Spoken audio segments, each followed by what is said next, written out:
Hello and welcome to the OT Schoolhouse podcast, your source for school-based occupational therapy tips, interviews, and professional development. Now, to get the conversation started, here is your host, Jayson Davies. Class is officially in session. Hey everyone, and welcome back to the OT Schoolhouse podcast for episode 49. So excited for you all to be here with me. Today we are actually getting back to having a professional development opportunity. So that's really cool. We are going to have a therapist who actually specializes in homeschooling. So I know right now we're all working from home, but it's not exactly the same as homeschooling. However, with that said, I think it might actually help some of us who are who are just struggling a little bit and trying to figure out how to communicate and how to work with the parents in a way that best supports our students. Okay, so let me go over the details real quick of how the professional development opportunity works, and then I will introduce our guest, Sarah Collins. So you can, if you'd like, listen to this podcast for completely free. And then if you would like, you can pay to have the opportunity to earn a certificate of completion for 1 hour toward your recertification as an occupational therapy provider, right? So the way that you go ahead and do that is by listening to this episode all the way through, and then you head on over to otschoolhouse.com/episode 49. And there will be an option to earn a professional development opportunity or a professional development certificate. The way that works is once you do go ahead and purchase that, there is a short quiz, 10 questions that you go ahead and take. And that just shows that you listen to this episode and you demonstrate that you have learned the knowledge expressed in this episode. After you do that, I will go ahead and send you your certificate of completion, good for your recertification as an occupational therapist for NBCOT per se. Okay, so it's pretty simple. That's all you have to do.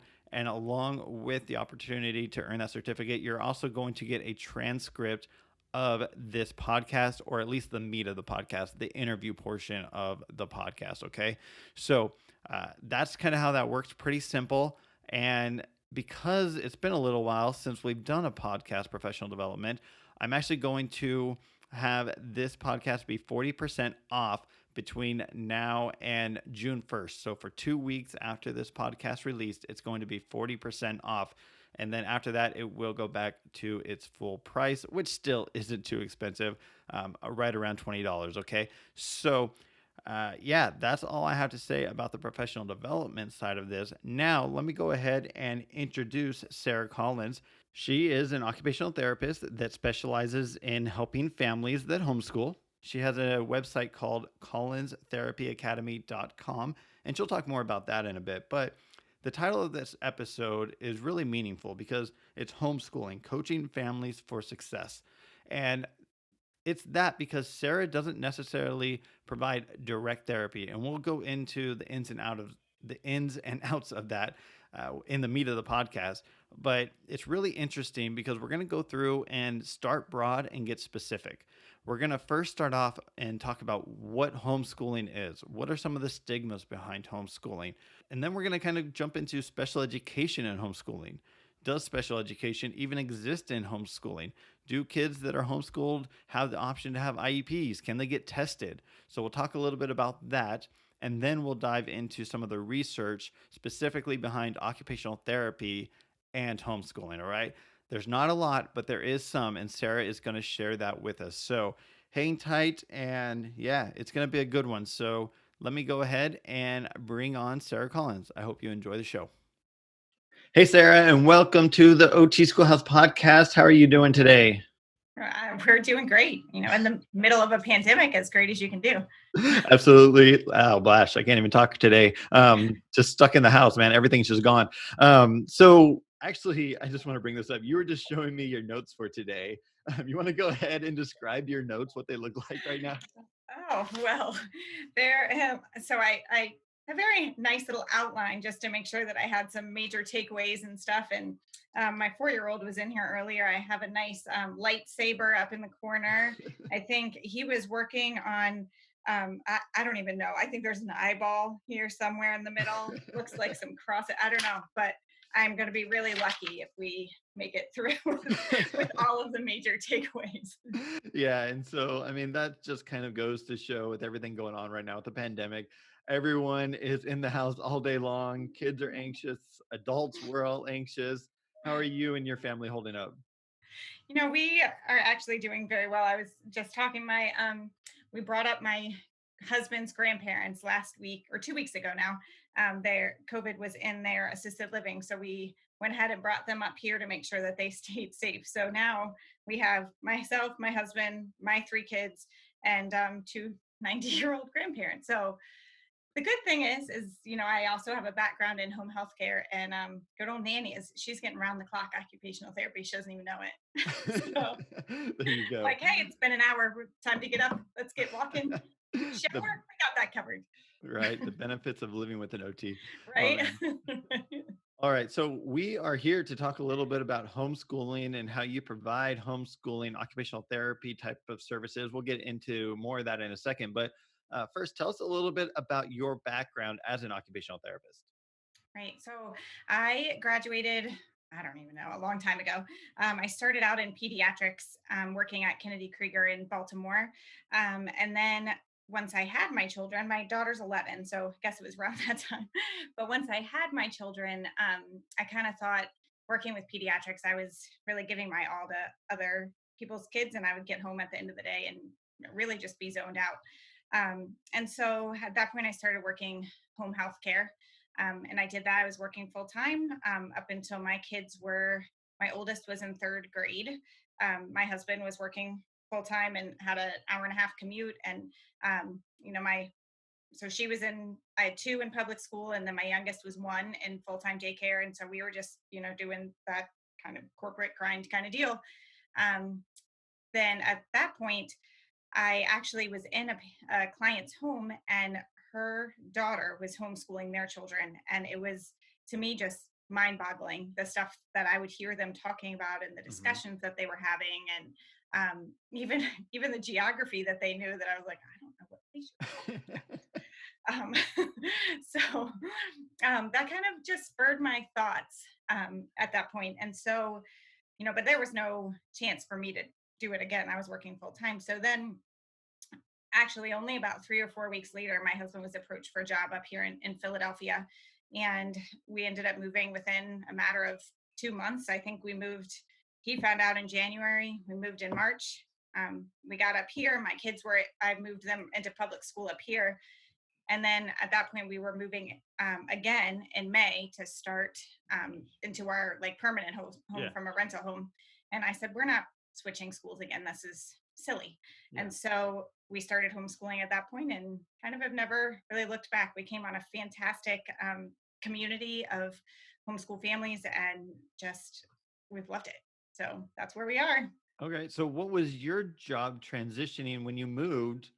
Were you already not working at that point, or did you find a new job when you moved up there? Or No, once I left Maryland, and I came up here, then no, I focused primarily on homeschooling the kids. And that was 2016 that we got up here. So I did not start working again until starting Collins Academy Therapy Services.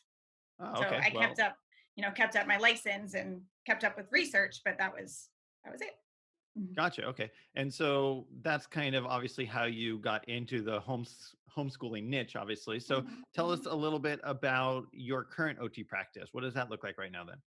Right. So back in April of this year, like I said, I was focusing primarily on my own children. Still trying to keep up my license. So I actually went to a Handwriting Without Tears workshop, that obviously would make a difference in my own Hmm. kids, since I'm working on that with them, and Absolutely. perk for me for CEUs. But while I was there, the instructor, who I wish I could remember her name, but I cannot, because you've made a huge impact on my life. If I remember your name, I'm going to tell you.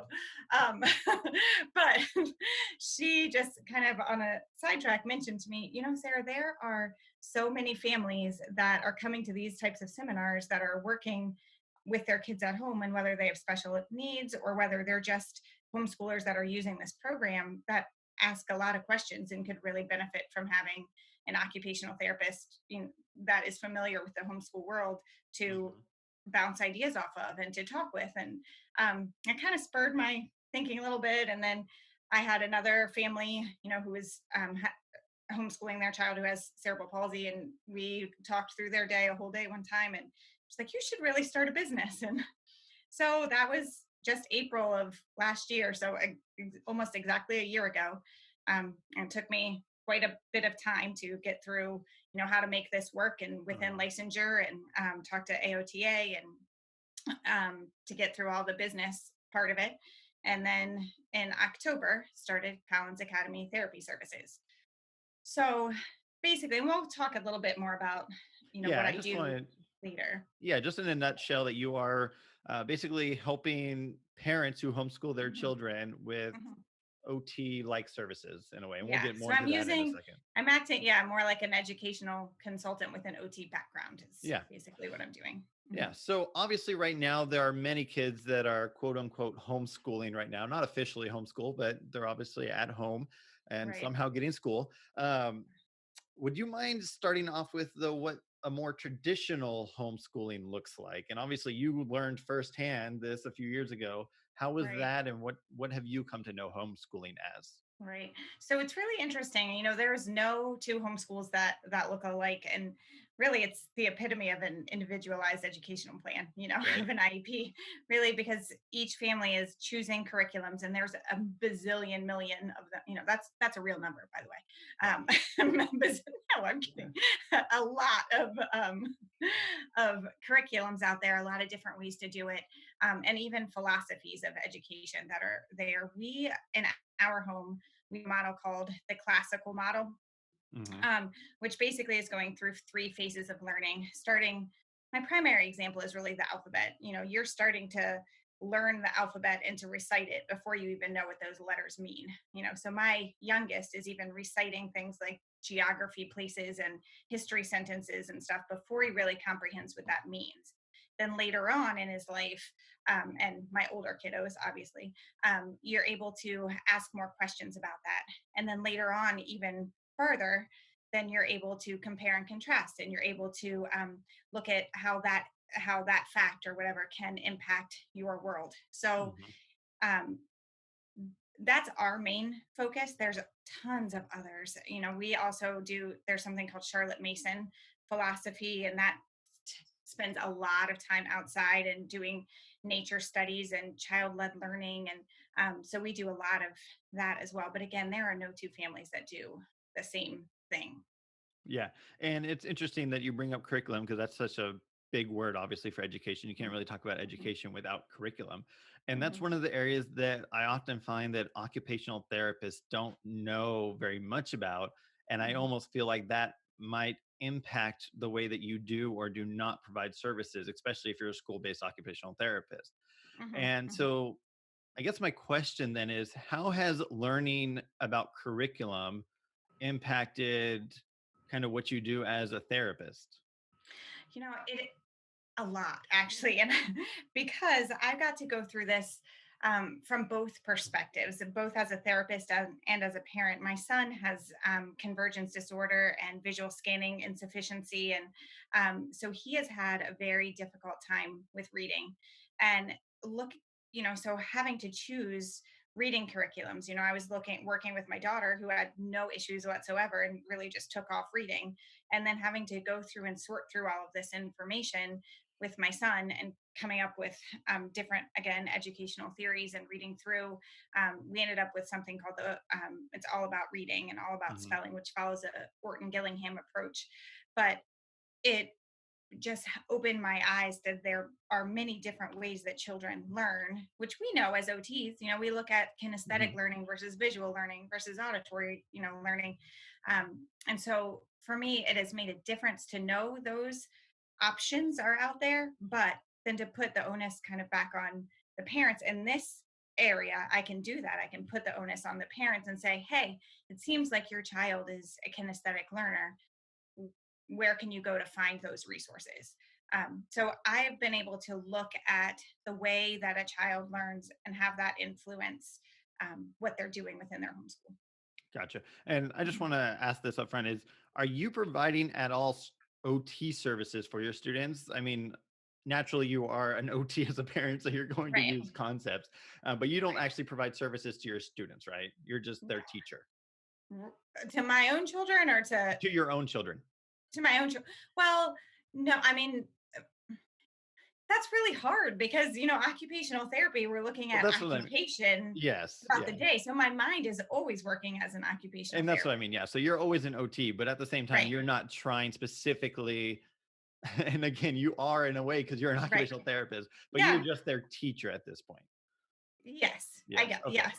I mean, there Versus, are things like I can say because my son had convergence disorder and visual scan, like we play the game sequence because I know that that makes a difference for him and helps him to practice. So, uh-huh. I mean, I guess, yeah, I'm not paying Unofficially an myself OT. as an OT, Yeah. if that matters.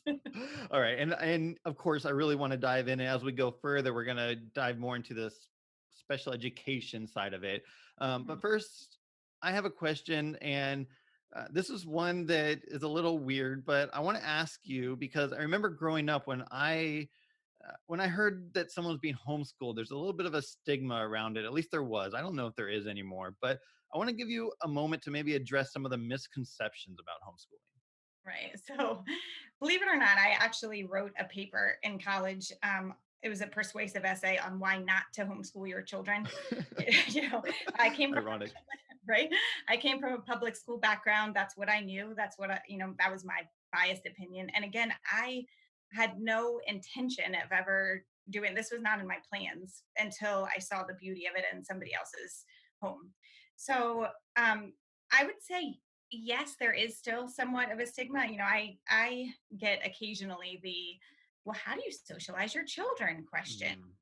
Mm, Um, but at the same time, it's growing by, I think the numbers are 2 to 8% every single year. wow. And so and with kids with special needs, it's growing even faster. Oh, So I don't I don't really, I have not encountered any sort of stigma.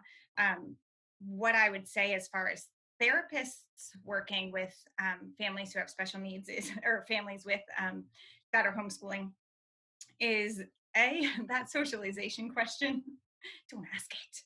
It's you can say things like what extracurricular activities are your kids yeah. involved in, or where are they with their peers, or how often are they with their peers, or something like that. But really, if you look at what is socialization, families are going to be like, oh geez, not again, Uh-huh. and they're going to kind of shut down right away. Yeah. So because they have at some point encountered that stigma. But let me tell you, my children are, on Mondays we're with a group of kids all day long. Tuesdays and Thursdays they go to a homeschool karate class, so they're with kids for two Yeah. hours at Of that point in course. time. Wednesdays we hike every afternoon with you. Well, not right now, obviously, but typically there's 40 kids that are hiking with us on Wednesdays, and then Fridays we are all over the place. So, and that is the typical experience of the homeschool families that I've come in contact with. So it is different, yes, but I think it's something like 2.5 million kids. Yeah, 2.5 million kids right now that are homeschooled. So, Wow. All right. And it's funny that you kind of brought up how it's growing 2 to 8%. right. And I actually just got done recording the podcast that's going to come out just before yours. Uh-huh. And just talking about this whole COVID-19 experiences, I mean, Right. how is that going to change things? I wouldn't be surprised if there's an even larger jump to Right. homeschooling over the Right. next 12 to 24 months. Right. There very well might be. I think right now it's so hard because the advantages of homeschooling, are when you can pick your own the curriculum that does work for your own child, and you can be out and experience the world and go to all these museums and things like that on regular, and that can't happen right now. And the advantages of public schooling, where your kids are in a group all day and they're, learning from their peers, and they're learning from people who are fully um, certified specifically in their Credentialed. And subject, right? That type of thing. Um, that advantage isn't happening right now. So really, we're getting like the worst of both sides right now. So I don't know. I think it could go either way. I think there are some people, and I have actually had several people that are like, "Oh, well, I think I might stick with this," uh-huh. um, or there's some people that are like, "This is horrible." Yeah. So I don't know. It's going to be interesting to see. Absolutely. All right. So let's start to transition a little bit more into the special education and into OT. You mentioned different curriculums, things like that. How might special education look in a homeschooling model? Not necessarily OT, just in general. Right. So really, like I mentioned before, it's the epitome of an IEP, Mhm. because a person who is being homeschooled is maybe have their siblings around, but the family is choosing curriculums and choosing what happens during their day based on that child's specific needs. So when you're working with a family who is homeschooling, like you can consider yourself working directly with that team and saying, oh, I mean, you've got your whole day to work, education throughout your entire day, not just Mhm. like a 9 to 3, but throughout your entire day, so you have so many options to work through. Gotcha. And then, so again, continuing down that path, what about, you mentioned IEPs? Do Mhm. kids that are homeschooled have an IEP? They can. It depends on the state. And I am not particular on what every single state does. Of We in course. the state of Pennsylvania, but there is an organization called HSLDA, which I think it's the Homeschool Legal Defense Association. And on that website, you can find out the homeschool laws for every state. And I actually would recommend you knowing them for your own state, because they're, like I said, if it continues to grow and there are, it's 2.5 already million Right. kiddos, then really your chances are you're going to encounter someone who is homeschooled. So it's good to know those laws anyway. But here in Pennsylvania, you can get an IEP, and we actually did for my son when I was talking about his vision, because it was impacting his reading so much. And a lot of people will also do it specifically just for the standardized assessments at the beginning, to be able to say how a child is growing, whether Mm. it's with my kid personally had the VMI done over there at the school. He had the MVPT, and then he also had a lot of neuropsych testing done over at the school. And then we came up with his IEP from there. Okay, so outline that a little bit more, because I think what you're alluding to is a little bit of the child find, and that a district, if you live within a district, they're still responsible Mhm. for special education services if a student needs it, whether or not they necessarily attend that public school. Is that Right. right? Or how did that work for you guys to initiate that process? Right. So it worked for us because, being an OT, I recognized it, and I was like, I would like to A, have this testing done, Uh-huh. and then B, they helped me to figure out the reading program. So in the public school, that Orton Gillingham that I was talking about is the Wilson reading program.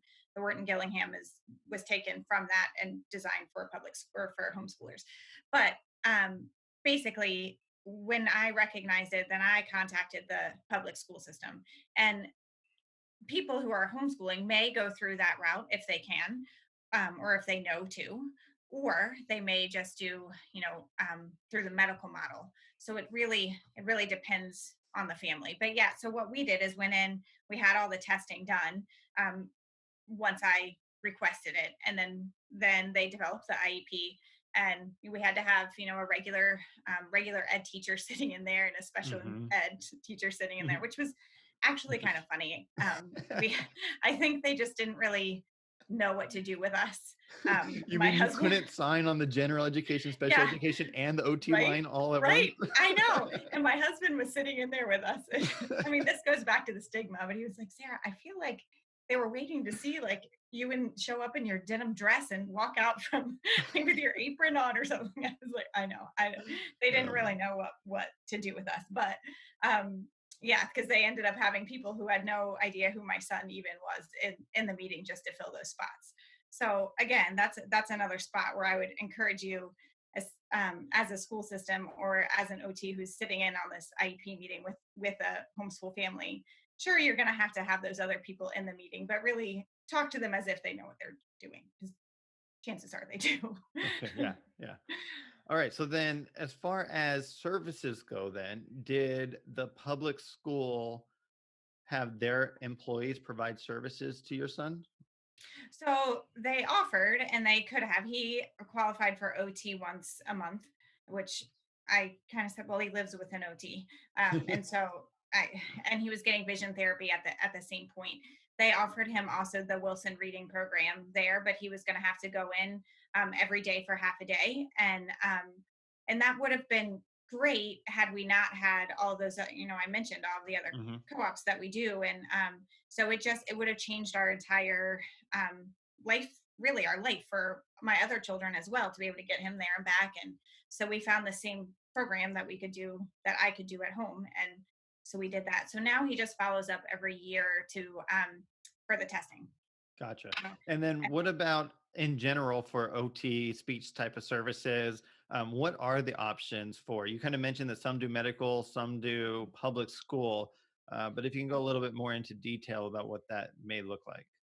right. So, I mean, again, it really depends on the state and what the state is Gotcha. willing to provide, or what there are laws. And again, that's on the HSLDA site of, because everybody is entitled to the free and public, education. Favor. So really, yeah. So then they should be able to go into the public school for Gotcha. services as they're needed, or sometimes people are coming to their homes if they're younger, the same type of thing, or you might just choose to do it within the medical model. That really is up to what the parents decide.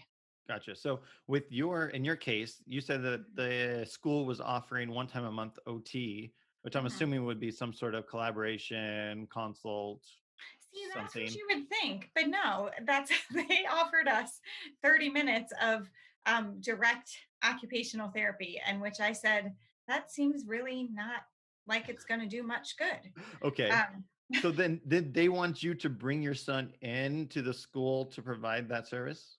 yes, yes, they Okay. did. Okay. It seems And so, I mean, some of these questions might seem ridiculous, but it just shows kind of where we're at yeah. and where Mhm. we're not at as Right, well. right, and why I think I'm needed, and why I think this podcast is needed. Absolutely. So let's get into some of the nitty gritty. Obviously, we as OTs and the OT Schoolhouse in general, we like research. We really Mhm. enjoy knowing what is out there. Can you share with us some of the research that you have uncovered as it may relate to homeschooling and students with special needs? Yes. All right. So actually, quite a bit. When we were, well, let's just start first with the research on homeschooling itself. So Yes. there is a website. It's called NHERI, the National Home Education Research Institute, right? And so they give basic um, statistics even on homeschooling itself, and that's where I came up with the numbers and the growth Hmm. and all of that. And we looked into that obviously a lot. I mean, I'm an OT, I have a research brain. I looked into that before we were deciding to homeschool our own kids. Just another interesting thing from that is that on standardized testing, right, kids who are in the public school system, obviously the norm is at 50%. We all know how to look at Hmm. scores. So the average for homeschooled families is 15 to 30% higher than that. Oh, So wow. they're scoring within the 65th to 80th percentile. Hmm. So, which again, I mean, if you're looking at if every kid could have an individual like education plan, of course they're going to score higher. Yeah. So there's that. Um, it also has a research journal that is peer reviewed. Actually, the most recent article that came out was on the evidence-based practices for homeschooling children with autism. Oh, So yeah, I know. go I was figure. like, oh, well, look at that.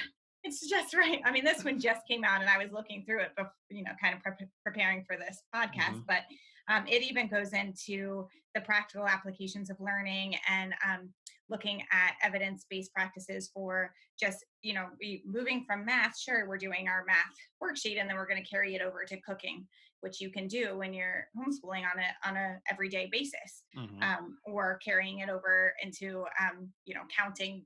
If you're a little kid, little kiddo, counting the acorns outside on the tree, that you always have that flexibility and freedom to be able to do so. Yeah.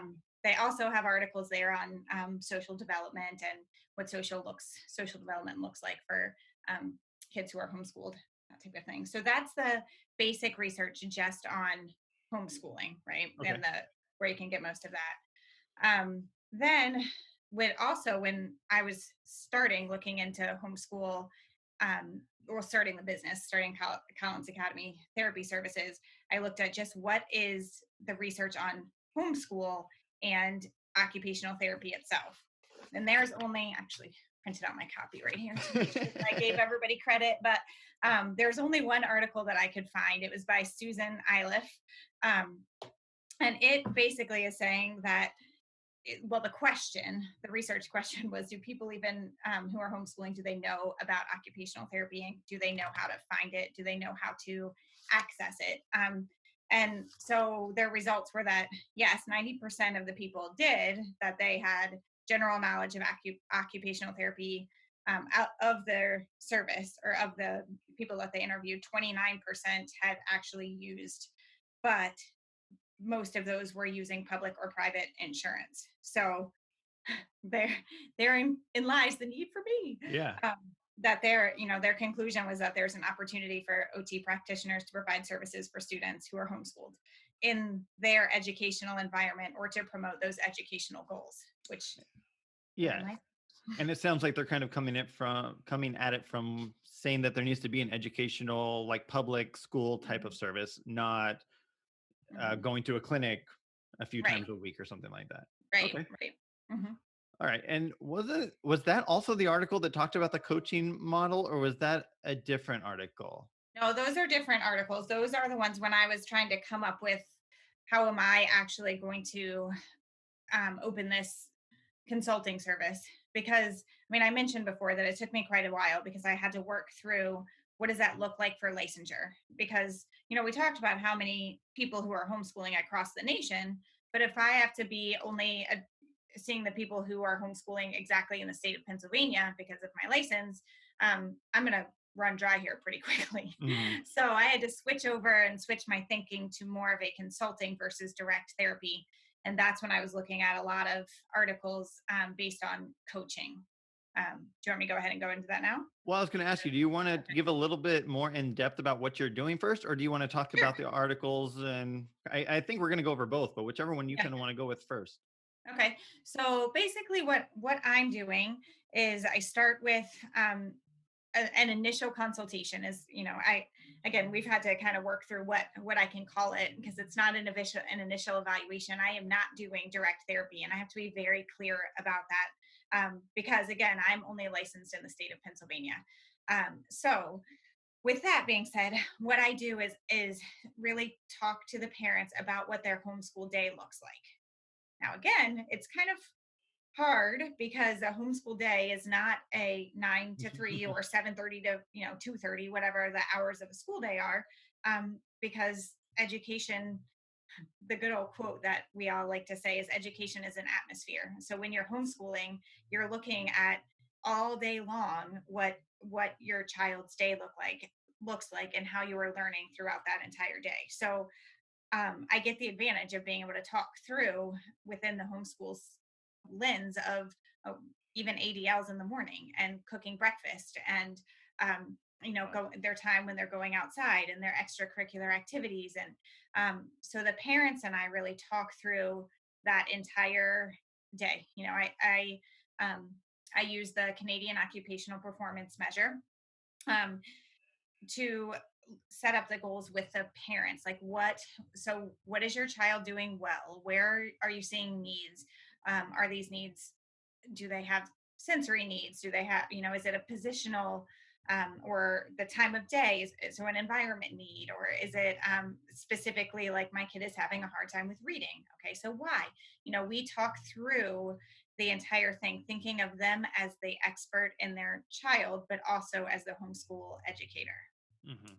So after that, then what I do is provide them with recommendations for things that they can change in their homeschool day. So again, I typically work through the PEO model. So I'm thinking, like, is it something, again, with a person? Is it with the environment, or with the occupation itself? Mhm. And so we kind of talk through all that, and I give them some written recommendations.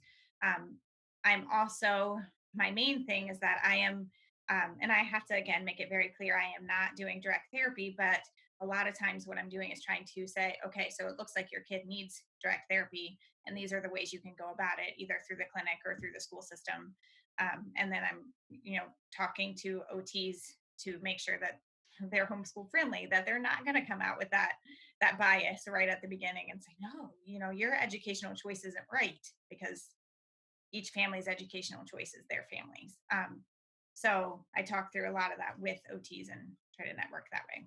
Wait, so how do you do that then? Are you like talking to an OT that might be evaluating the student that you consulted with?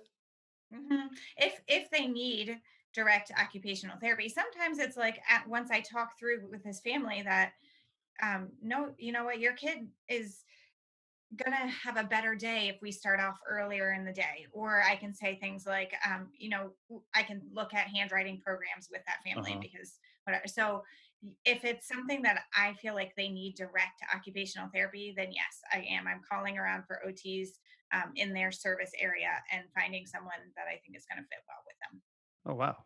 Okay. Mhm. And so then that parent then meets up with that occupational therapist, and Mhm. it may or may not be through the public school. It may or may not be through a clinic or home health type of model. Yeah. But you're kind of helping them with that. Okay. Yes. Interesting. Yeah. Yeah. All right. So Mhm. then you do that initial evaluation, you follow up. Do you do follow-ups other than trying to provide or trying to help them find services? Do you do like a monthly consult to kind of just see how things are going or something like that? I do. I do twice monthly.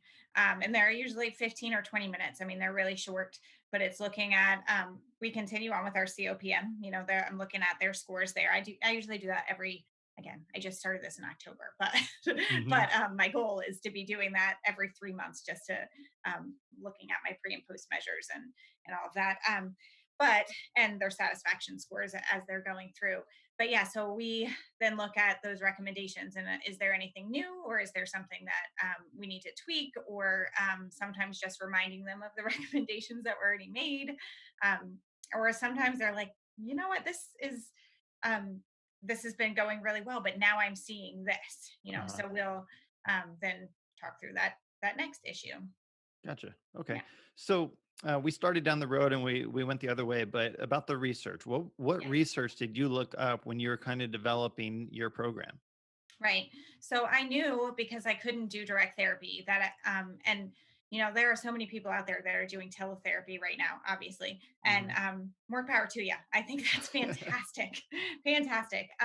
But I knew what I was going to be doing is working more with the families instead of with the child itself.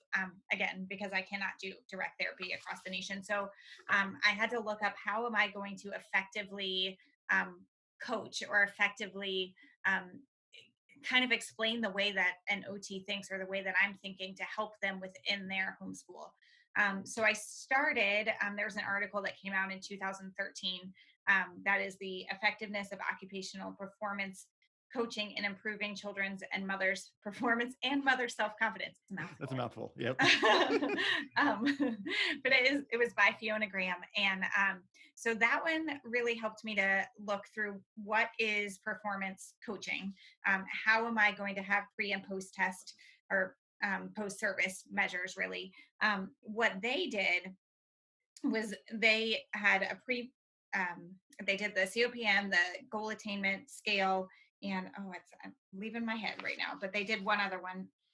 I think the PSOC, but I don't remember what that stands for, because I don't use it.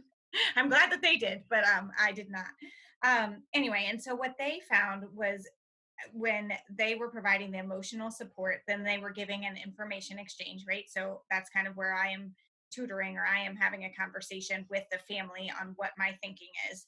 And then they had a structured process from there. So what they found was that, even in just setting the goals, it allowed the family to be able to really hone in on what their needs were. And even just with those setting goals, they had a huge difference in the actual occupational performance, which I thought was really interesting. That even just having a parent set a goal themselves had an impact on how the kid um, did, or Yeah. how they performed. And the other interesting thing was that it had generalized improvements across their lifespan, or not across their lifespan, across other occupational therapists. Oh my goodness, other occupations, not other occupational Gotcha. therapists.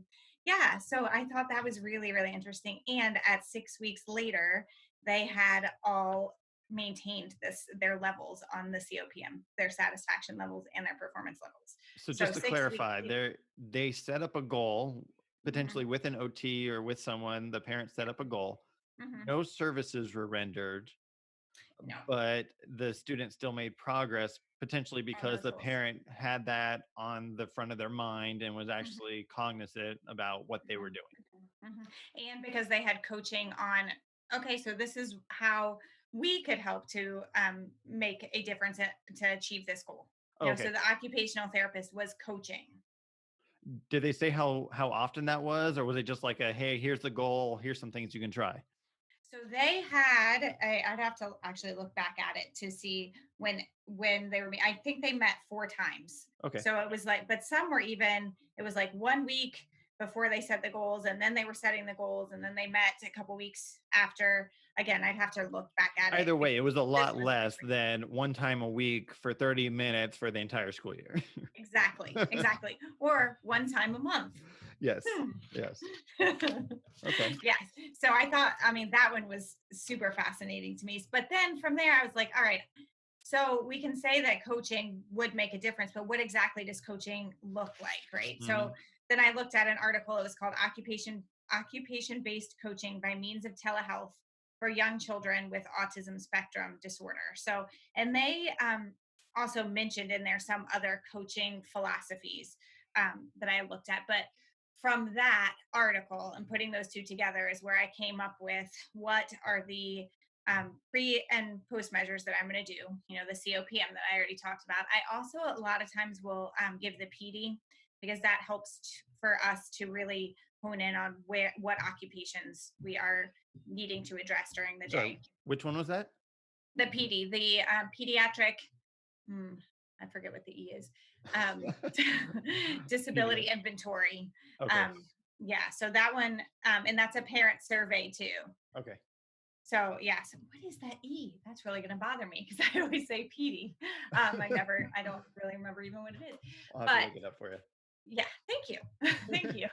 But yeah, so those are two that the COPM is obviously during the interview, and the PD I typically send out before I meet with the family. So the occupation based coaching, once I read through, this article too, it really comes up with making sure that you have authentic contexts with the family, that you're considering the family's interests and the goals. And again, that's where I'm using the COPM. And then having the caregiver interaction, right? So that's where I am explaining what my level of thinking is, and why. And Mhm. so I'm doing that with the parent, and then having the parent reflect back to me. Okay, so this is what you're thinking, Sarah, and this is why. And so when they can reflect back to me, I know that they're getting it, and then they're able to generalize into their own homeschool. And then the parent sense of competence scale. So I have not used that one yet. I haven't researched quite a bit, but or researched it yet. But that is one of the ones that they used in this evaluation or this article as well. And then, we come up with our joint plan together. So that's what I'm saying. I provide the written recommendations, but they're all Mhm. based on then they can take those recommendations and put them into a plan. And I typically have them say, all right, so what is one thing that you're going to take away from this, or one plan that you're going to implement? And Okay. Gotcha. that's how we're applying the The research. research and putting it into place. Mhm. Okay. So definitely using more of a coaching model. And then if families do find it necessary, they're seeking out therapy through another mean, potentially someone that is more local. Mhm. Um, Mhm. I mean, this is an experience that I recently, one of my own personal ways of therapy for myself is searching a database called EdJoin out here, EDJOIN. Uh-huh. .org, and that's basically just a place where public schools in California and all over the nation post their jobs. And so it's Okay. my own personal therapy sometimes, just to browse just to see what's available out there in the I world. understand. I understand. Yeah. Grass is always greener, right? Right? And one was actually charter schools. And I know a lot of, and I don't know if you know anything about charter schools or how much you know about them, but I'm seeing more charter positions open up for occupational therapists. And a lot of them are this type of virtual Mhm, online coaching type of service, it seems like. mhm, mhm. And it just got me thinking. I was like, man, I'm about to talk to Sarah, who knows so much Yeah. about this. But are some homeschools through a charter system? So again, it's very different based on the state, and you're California, right? Yes. Yeah. Okay. So it's interesting because I was actually just working with a family who is out in California, and they were telling me that the way that it works out there is that, or homeschooling works, is that you end up with, I think, an umbrella school and you have to pick, but then they get funds through that to help provide for curriculum. Hmm. That does not happen here in Pennsylvania. We don't have that, but our laws are different. We have to have, we're evaluated at the end of the school year by just an evaluator that we pick. We have to do standardized testing when the kids are in third grade and fifth grade and eighth grade. Yeah. Um, so it's all different based on the state. When I was talking to this family in California, what they were saying was yes, that they can get services through the school system through their umbrella charter school. So it Huh. sounds like that charters, that Yeah. the ones that you were looking for would And be they doing would the provide same the thing. service in some form or another. I actually Yeah. know a certified OT assistant. I'm trying to get her to come on because she's doing Yeah. something similar. She's a certified OT assistant who works for a charter school. And Huh. so she Interesting. actually drives from home to home. Well, not Home right to now, of home. course, Yeah. but she's driving home to home and she absolutely loves it because Yeah. the parent and the teacher, I Right. mean, are the same person and they're so invested. And so Yes. you get Yes. that carryover so much more than you might in an SDC classroom where it is, let's be honest, about a 3 to 12 ratio. Right. Right. And Right. so, And so, what I would encourage you to do is to also look at what the homeschool philosophies are, or when you're going into this person's house, to know, oh, there are so many different homeschool philosophies. I'm going to ask them about it. Because once you get that parent talking about what their education model is, or what parents who are homeschooling are so passionate about it because it is different. So obviously they're making a choice, and they're thinking they've probably searched and searched and searched, and so they're pretty passionate about what they're doing. So for you to go in knowing that there's different options, and to go in, prepared with some questions for that family, you're going to have a whole different rapport than yeah. how was your kid socialized. Definitely. That's crazy. All right. So let's continue on. How do you think other OTs who find themselves working from home or even working closer with parents right now? Because obviously, when we're providing teletherapy, I know I kind of require that some sort of person over the age of 18, whether it be an older Mhm, sibling or the parent is mhm. there. Um, Right. how do you kind of recommend that they take advantage of what you've said today with far as the research and the practical implications? I mean, obviously, we're Right. all practicing in this weird situation right now, but you Right. kind of have had some experience with it. Yeah. I think, even going back to that first article that I was talking about, where they said that um that the occupation or the therapy was generalized over other occupations. It wasn't just the goals that they set. I think that is really something to keep in our brains, that if we are talking to these parents more, even about what we're doing and why, it is more likely to be carried over than if we're just doing something and then, at the end of the session being like, oh, that was great, or taking your, 7 minutes that you have at the end and saying, this is what we did today. But instead, really looking at them as your partner and talking to them about how and why, so that then it can generalize over. Um, I also think right now, since we can't really put our hands on people during the, even during direct sessions, and probably once we get back, it's going to be very different as Yeah. well. Um, to be able to talk to the family about where you're putting, when you're trying to create core stability, how you're providing that assistance, and encouraging them to do that. It they can then do it a lot easier later on because you're specifically coaching and working with that family. um, Yeah. so I obviously we need to be working with children, or working, adults we need to have that direct therapy, but to consider the family as more of a team member, I think moving forward is going to make a huge difference in our profession. Yeah, and I mean, I was going to ask you a little bit later on, how can we take what we have into practice even when we go back into the schools? And I mean, I'm just trying to, as you're talking, I was thinking to myself, I think I've only seen or worked with a student in the school system while their parent is there a handful of times, and I've been in the Right. system for 8 years. Hmm. And most of those were during an evaluation, not even a Right. treatment. It's during the evaluation. The parent brings them in for evaluation, and then I don't see them again until they're in the school system, and then Right. I'm seeing them, me and the student usually.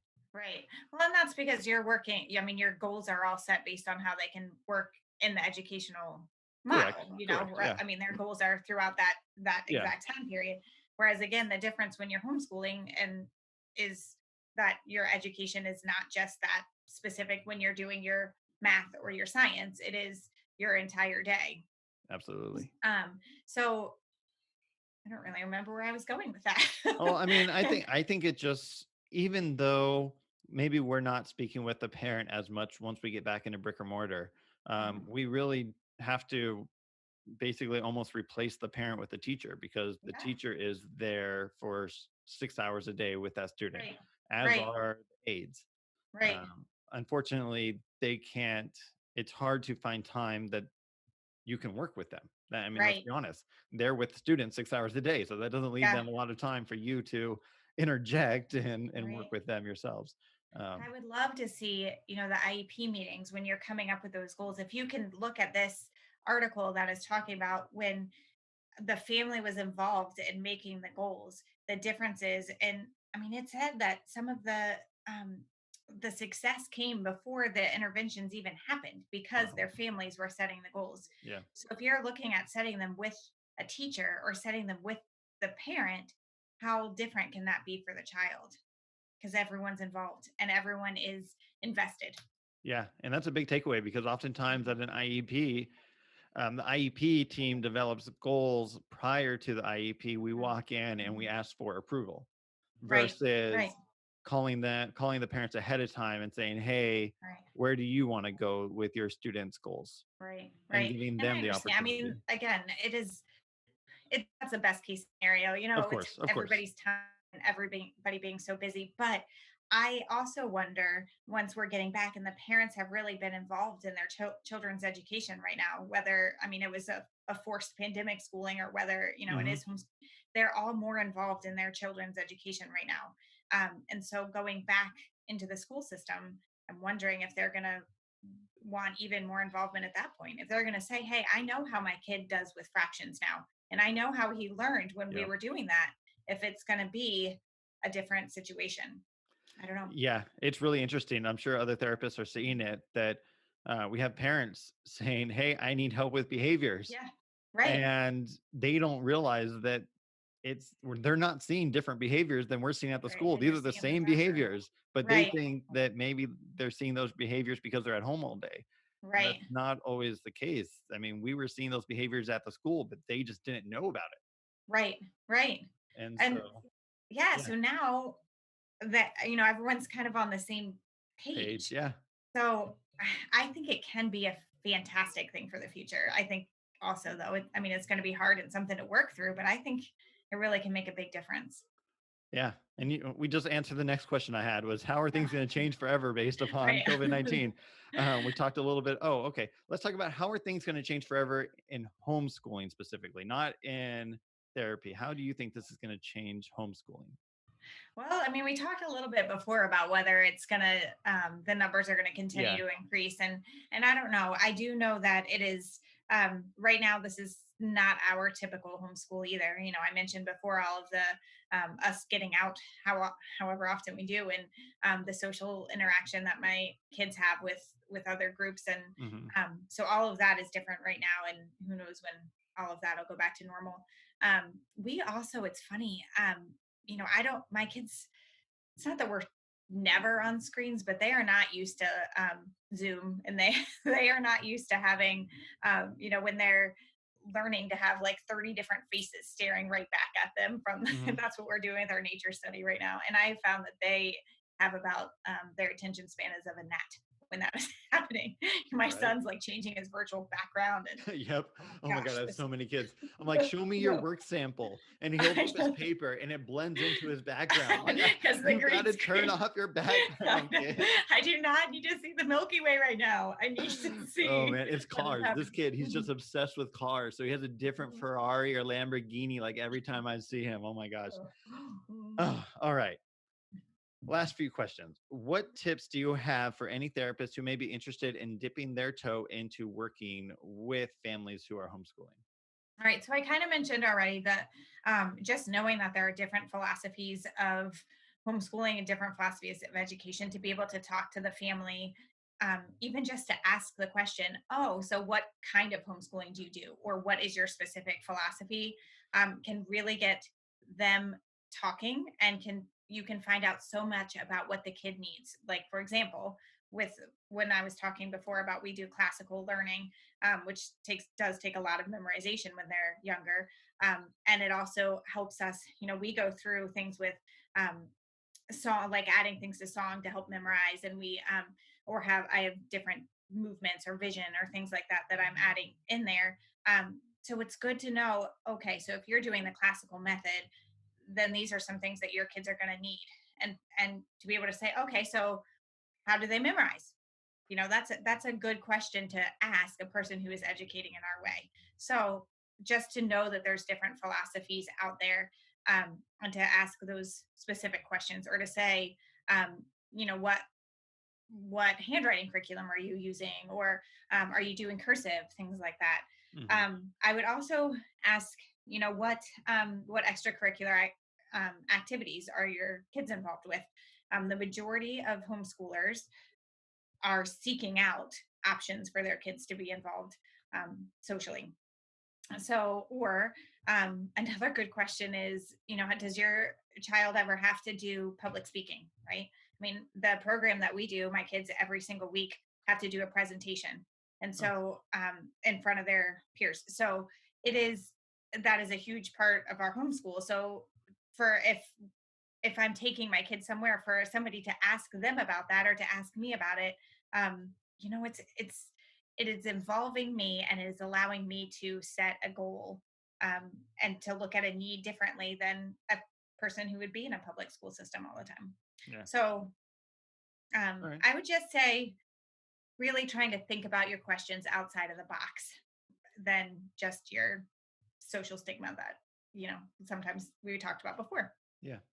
All right, cool. Well, before I let you go, then I just want to give you the opportunity to say any last words. Also, give out your contact information if you'd like Mhm. to, and share any other resources. You listed a few already. The PEI, which I haven't. I'll look that up. The Oh, the performance coaching PEDI. Yeah. article. Oh, sorry, Okay. The PEDI. It's the PEDI. Okay. yeah, pediatric You developmental mentioned a few inventory. articles that I'll be sure to get from you so I can add to the show notes. And you also mentioned a Okay. few websites related to homeschooling that I will get up as well. But were Okay. there any other uh, information you wanted to share? Other than actually seeking out information, I, in addition to when I'm working with families, sometimes making sure that I'm finding them local occupational therapists, I'm also looking for the best resources to give to them. For an example, I just um, was working with a person on their new handwriting curriculum that was coming out, so that then when I can provide the best resources for these families. Mhm. Sometimes it is that I'm giving them places to go. If you're looking online and you're just Googling something, there's so much out Oh, yeah, there. too So for much. me to be that person to sort through it all and to find what's really good for a family is a lot better. So, Yeah. and I love having OT resources. So if you are coming up with a new resource and you think it would be good, that Okay. homeschool families would love it, please send it to me and let me go through it, and I'll recommend it as I can Sounds or as good. it's needed. Mhm. All right. And then you mentioned your website. You want to say it one more time so that people could check it out if they wanted to? Yeah, absolutely. So it's www.collinsacademytherapy.com. And I'm also on Instagram at Collins Academy OT Services. Okay. And there I've been posting every week about a different way that homeschool and occupational therapy kind of coincide. this week I was talking about motor planning and how I encourage that with my own kids throughout the day. So typically you'll see my kids on there a lot, but Mhm. it is how I'm thinking as an OT, and help to give resources out to families. And that's the same way that, I was talking about that I was not promoting, but discussing another occupational therapy resource this week. So send them my way. Sounds good. All right. Well, thank you, Sarah, so much for coming on and sharing all that wonderful information about homeschooling. Um, it's actually really, really nice to hear about a different way for education. So I really appreciate Good. it. And thank you. Absolutely. Yeah. Yeah, it was great. Thank you. I had a good time. Thank you. All right. Well, take care and I'll see you next time. All right. Okay. Sounds good. Bye bye. Sounds good. All right. Well, I want to give a huge shout out to Sarah Collins for coming on and sharing how she is providing occupational therapy consultation for students who are working in a homeschooling model. Not only the students, but also the families, because they are so important, as she shared. I really don't think there's many of us that are working in that homeschooling model. And with what she was talking about, potentially 2 to 8% of students moving toward that type of model every year, it's only going to get bigger and bigger. Along with everything that's going on in the world right now, I'm sure there are many parents that might be looking into going to that model. So who knows? We shall see. But anyways, be sure to check out the show notes at otschoolhouse.com/episode 49. The links and the articles that Sarah talked about will be there. And then if you are interested in earning a certificate of completion for listening to this episode, be sure to also head over to the show notes. Or you can also go to otschoolhouse.com/PD, as in professional development. There you can also purchase the episode professional development opportunities. So check those out, and we will see you back here for episode number 50. Take care. Bye-bye. Thank you for listening to the OT Schoolhouse podcast. Now that you've listened to this episode, head on over to otschoolhouse.com/PD, as in professional development, to earn your continuing education certificate. Until next time, class is dismissed.